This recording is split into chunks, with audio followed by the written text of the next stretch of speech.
안녕하십니까? 하늘림교회 신성호 목사입니다. 오늘은 계시록 1장 9절에서 11절 말씀을 통해서 예수의 환난과 나라와 참음에 동참하라 세 번째 시간으로 여러분과 함께 은혜를 나누도록 합니다. 계시록 1장 9절에서 11절 말씀을 봉독해 드립니다. 나 요한은 너희 형제요 예수의 환난과 나라와 참음에 동참하는 자라. 하나님의 말씀과 예수를 증언하였으므로 말미암아 밤모라 하는 섬에 있었더니 주의 날에 내가 성령에 감동되어 내 뒤에서 나는 나팔소리 같은 큰 음성을 들으니 이르되 내 보는 것을 두루마리에 써서 에베소, 서머나, 버가모, 두아디라, 사대, 빌라델비아, 라오데기아 등 7교회에 보내라 하시기로 몸을 돌이켜 나에게 말한 음성을 알아보려고 돌이킬 때 7 금촛대를 보았는데 촛대 사이에 인자 같은 이가 발에 끌리는 옷을 입고 가슴에 금띠를 띠고 아멘. 우리는 지난 시간 사도 요한은 하늘의 열린 문을 통해서 이후에 마땅히 될 일을 보게 되었으며 계시록 3장 8절 말씀과 같이 하나님께서는 우리 앞에 항상 하늘의 열린 문을 두시고 우리 모두가 구원의 즐거움에 참여하기를 원하고 계신다는 사실을 알았습니다. 그러므로 하늘의 문이 열린다라는 것은 각자의 마음의 문이 열려야 함도 알았습니다. 오늘 본문을 이해하기 위하여 본문과 깊은 인과관계를 갖고 있는 송구를 소개합니다. 계시록 4장 1절 이 일 후에 내가 보니 하늘에 열린 문이 있는데 내가 들은 바 처음 내게 말하던 나팔소리 같은 그 음성이 이르되 이리로 올라오라. 이후에 마땅히 일어날 일들을 내가 내게 보이리라 하시더라.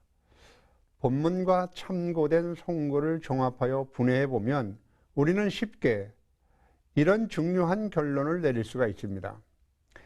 예수의 환난과 나라와 참음에 동참하면 주의 날에 성령의 감동이 될 것이고 성령의 감동이 되면 하늘의 열린 문 사이로 나팔소리 같은 큰 음성을 들을 것이고 7 금촛대 사이에 서 있는 인자 같은 이의 모습을 보게 되어 인간의 부패한 이성으로는 결코 알 수 없는 하늘의 계시를 7 교회들에게 예언하게 된다는 결론입니다. 결론에 제시된 주제에 따라서 이제 차례대로 살펴보도록 하겠습니다. 첫 번째 주제, 오늘 제목과 같이 예수의 환난과 나라와 참음에 동참하라는 말을 한번 깊이 생각해 보십시오. 이 말은 자기 생각을 사로잡아 그리스도에게 복종하라는 말입니다. 환난을 좋아하는 사람은 없을 것입니다. 그러나 환난에 동참하려면 본성적으로 안일과 평안을 원하는 부패한 자기의 생각을 사로잡아 그리스도께 복종하지 않으면 환난에 동참할 수는 없을 것입니다. 누구든지 환난을 보면 피하려 할 것이고 환난은 심지어 동물조차도 싫어하는 것이고 모든 생명 있는 존재라면 환난을 당하면 몸을 움츠리게 되는 것이 정한 이치일 것입니다. 그런데 본문은 사도 요한이 밤모란 섬에 유배되어 환난과 시련을 겪었듯이 우리에게 예수의 환난과 나라와 참음에 동참하라고 적극 권면합니다. 사도 요한과 같이 바울도 예수를 위한 환난을 긍정적으로 소개합니다. 로마서 5장 3절에서 4절 말씀입니다. 뿐만 아니라 우리가 환난 중에도 즐거워하나니 이는 환난은 인내를, 인내는 연단을, 연단은 소망을 이루는 줄 알미로다. 로마서 8장 24절입니다. 이어서 우리가 소망으로 구원을 얻었음에 보이는 소망이 소망이 아니니 보는 것을 누가 바라리요. 하나님의 말씀과 예수 그리스도를 증언함으로 인하여 당하는 환난이라는 밭에 복음의 씨앗이 떨어져 인내라는 줄기와 연단이라는 잎사귀를 내어서 소망의 꽃을 피우고 결국은 구원의 열매를 맺게 됨을 말하고 있습니다. 이때 우리 마음밭에 떨어진 씨앗은 죽지 아니하면 열매를 맺을 수가 없습니다. 그러면 예수의 환난에 동참하는 일이 우리에겐 어떤 의미가 있을까요? 예수의 환난이 있다는 것은 이 세상이 아직 진정한 평화가 이루어지지 않았다는 것을 말하고 있는 것입니다. 만일 이 세상에서 완전한 평화가 이루어졌다면 하나님의 말씀과 예수를 증언함으로 발생하는 환난은 존재하지 않을 것입니다. 그러므로 이 세상은 아직도 치열한 영적인 전쟁 상태입니다. 저와 여러분이 결코 피할 수 없는 하늘의 전쟁은 끝나지 않고 아직 우리에게 남아있는 것입니다.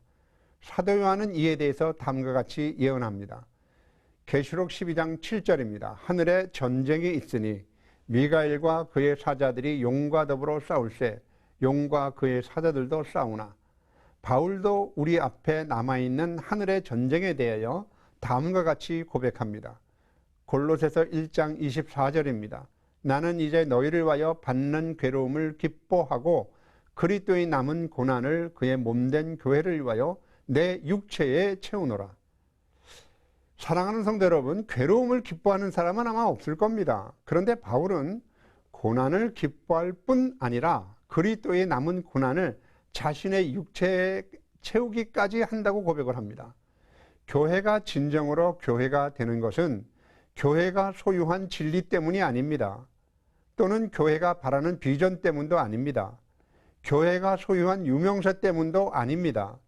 교회가 진정으로 교회가 되는 것은 교회가 그리스도와 진정한 사랑의 연합을 이루었느냐에 있는 것입니다. 저와 여러분이 지금 누리는 모든 신령한 것들은 단 하나도 예우 없이 그리스도를 통해서 공급됩니다. 그분이 주시는 모든 것들은 그리스도의 몸이자 그리스도의 신부인 교회를 위한 것입니다.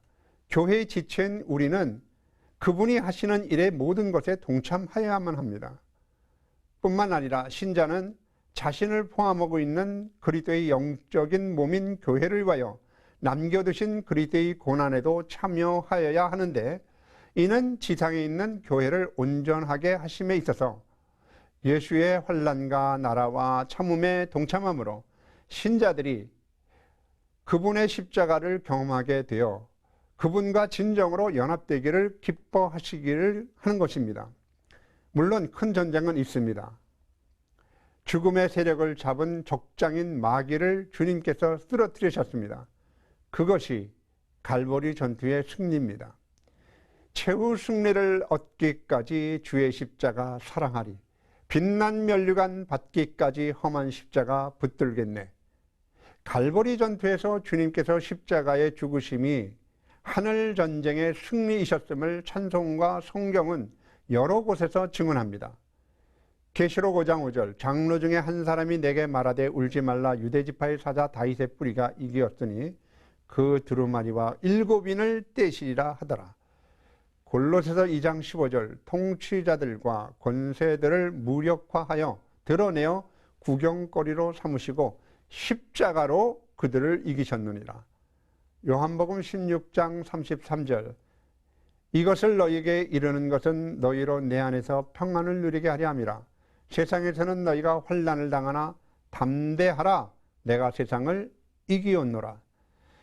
따라서 이 전쟁에서 우리가 이기는 방법은 주님께서 하나님께 죽기까지 절대 복종하셔 승리하신 것처럼 주의 말씀에 순종하는 겁니다. 즉 자기 부인과 자기 십자가, 자기 깨어짐으로 승리하는 것입니다. 사탄은 예수님이 하나님께 복종하지 못하도록 온갖 방해를 다했지만 예수님은 십자가에서 죽기까지 하나님께 순종하심으로 결국 이 전쟁에서 승리하셨습니다. 바울은 예수님이 사탄과의 전쟁에서 승리하신 모습을 다음과 같이 상세히 소개합니다. 빌립보서 2장 5절에서 11절입니다. 너희 안에 이 마음을 품으라. 곧 그리스도 예수의 마음이니 그는 근본 하나님의 본체시나 하나님과 동등됨을 취할 것으로 여기지 아니하시고 오히려 자기를 비워 종의 형체를 가지사 사람들과 같이 되셨고 사람의 모양으로 나타나사 자기를 낮추시고 죽기까지 복종하셨으니 곧 십자가에 죽으심이라.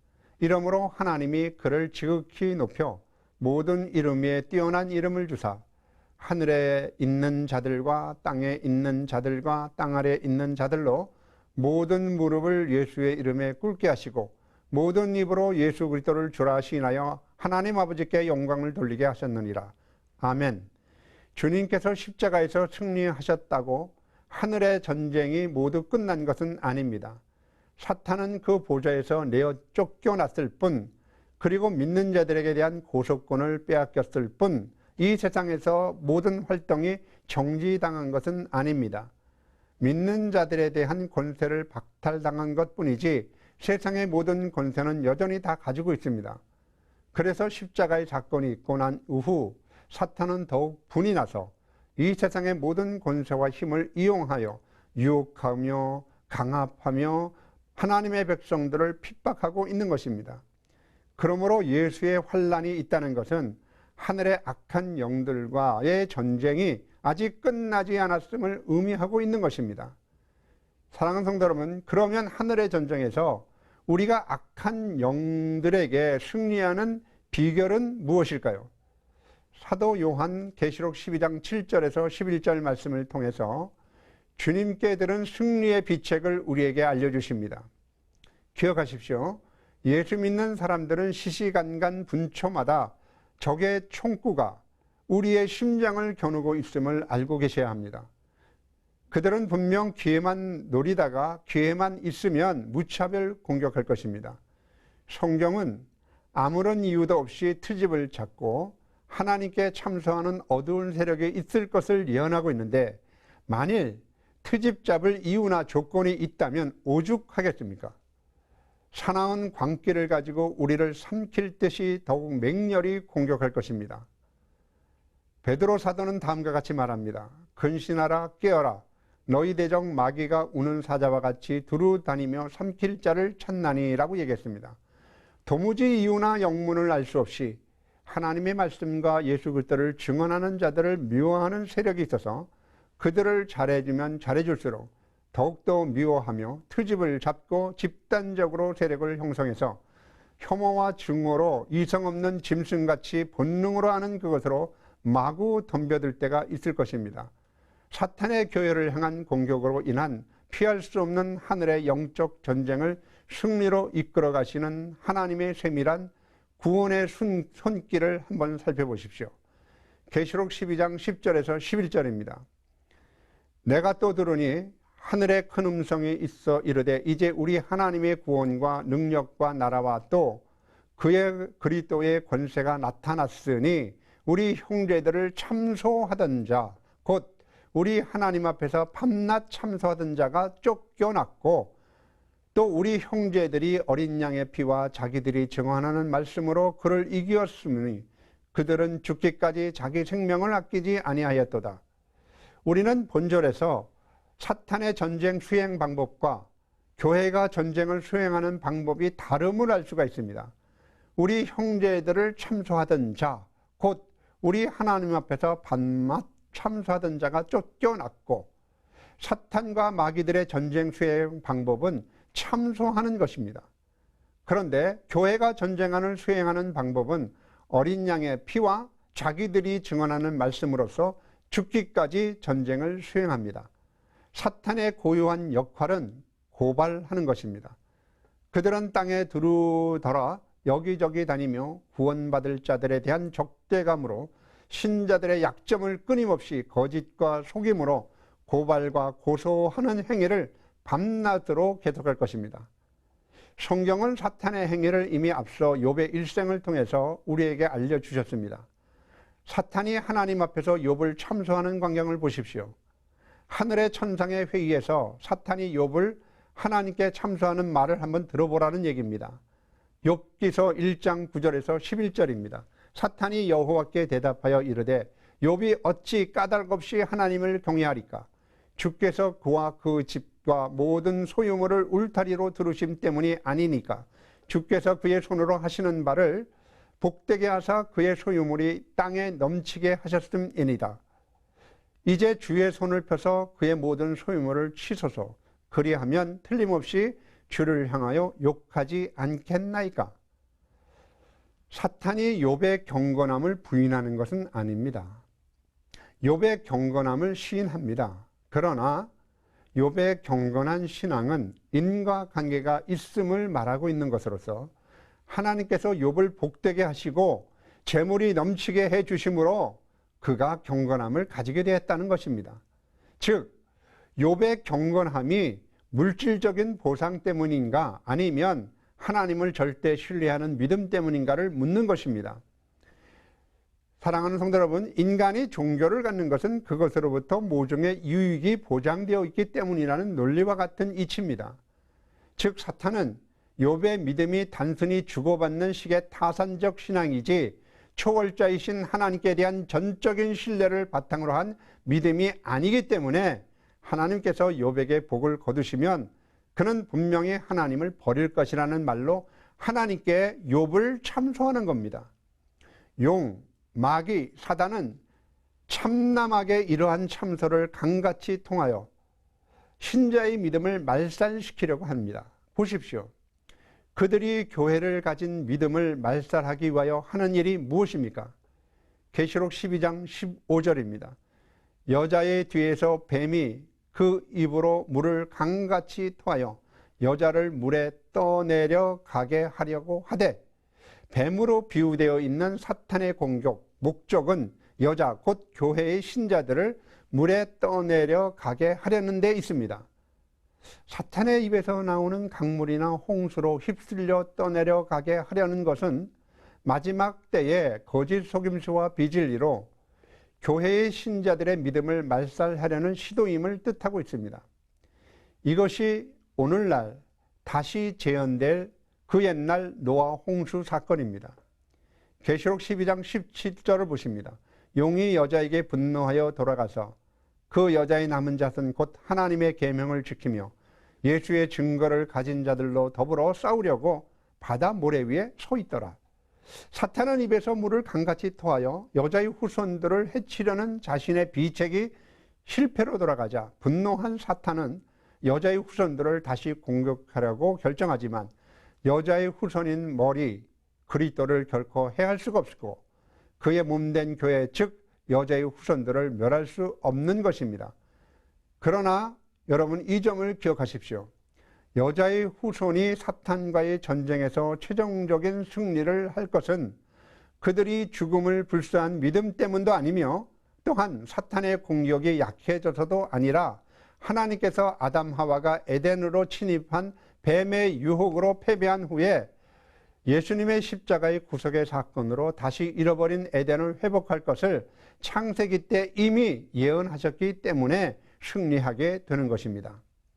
창세기 3장 15절을 봅니다. 내가 너로 곧 뱀으로 여자와 원수가 되게 하고 내 후손도 여자의 후손과 원수가 되게 하리니 여자의 후손은 내 머리 곧 뱀의 머리를 상하게 할 것이요 너는 뱀은 그의 발꿈치를 상하게 할 것이니라 하시고, 자, 이 말씀은 흔히 원시복음이라고 합니다. 그런데 여자와 뱀이 평생 적대감과 증오감을 가진 원수지간으로 지속적으로 살아갈 것을 말하고 있습니다.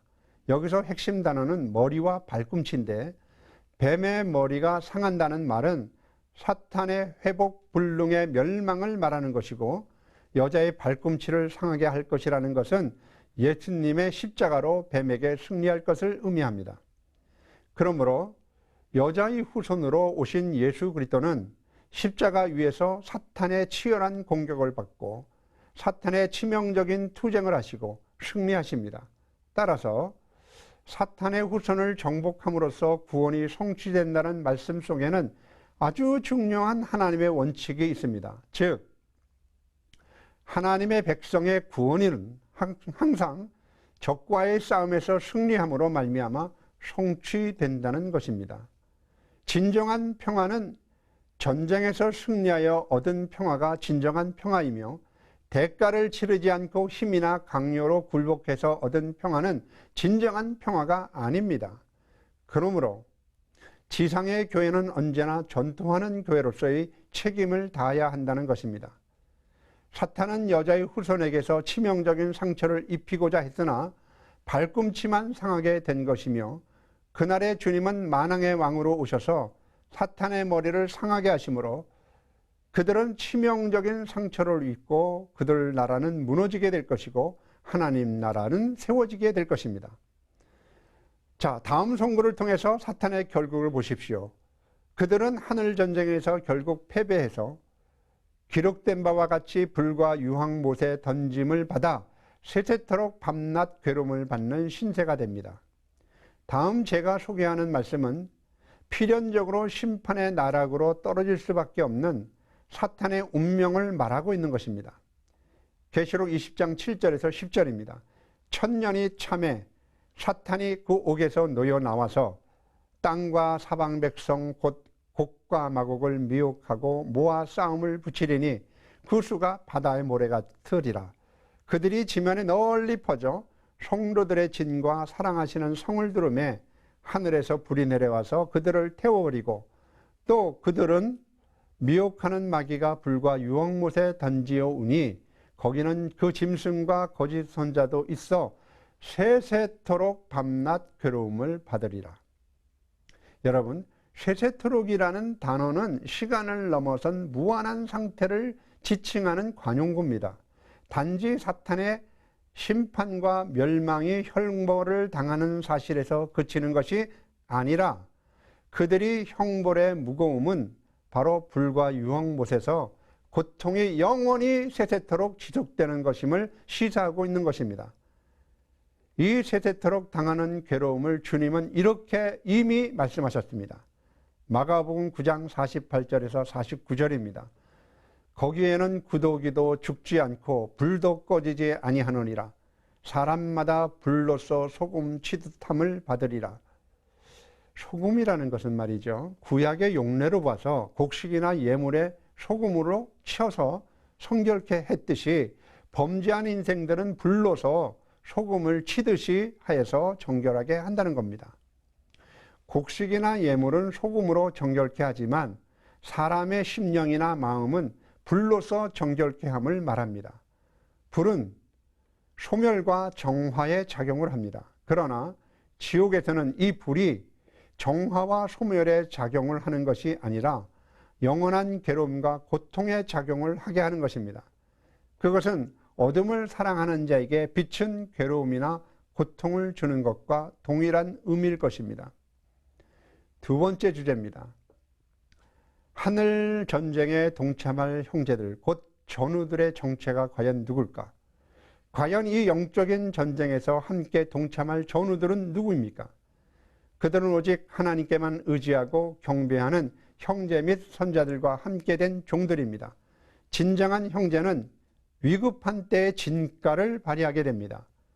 진정한 형제가 누굽니까?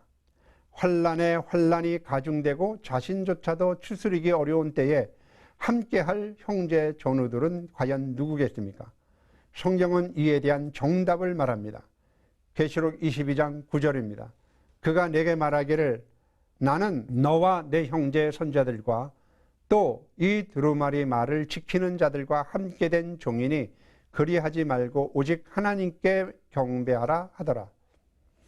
형제나 선자들을 수식하는 단어들을 보십시오. 두루마리에 기록된 말씀을 지키는 자들, 곧 오직 하나님께만 경배하는 자들입니다. 그들이 형제입니다. 요한계시록의 결국은 누구에게 경배하는가에 대한 문제입니다.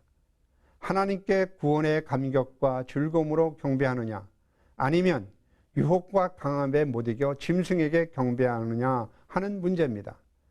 예수님도 공생의 초기 때 광야에서 사탄에게 시험을 받으실 때 최후의 시험이 무엇이었는지 기억하십니까? 누구에게 경배할 것인가에 대한 문제였습니다. 본절의 핵심을 요약하자면 말씀을 지키며 하나님만 경배하는 자들이 진정한 형제들임을 말하고 있습니다.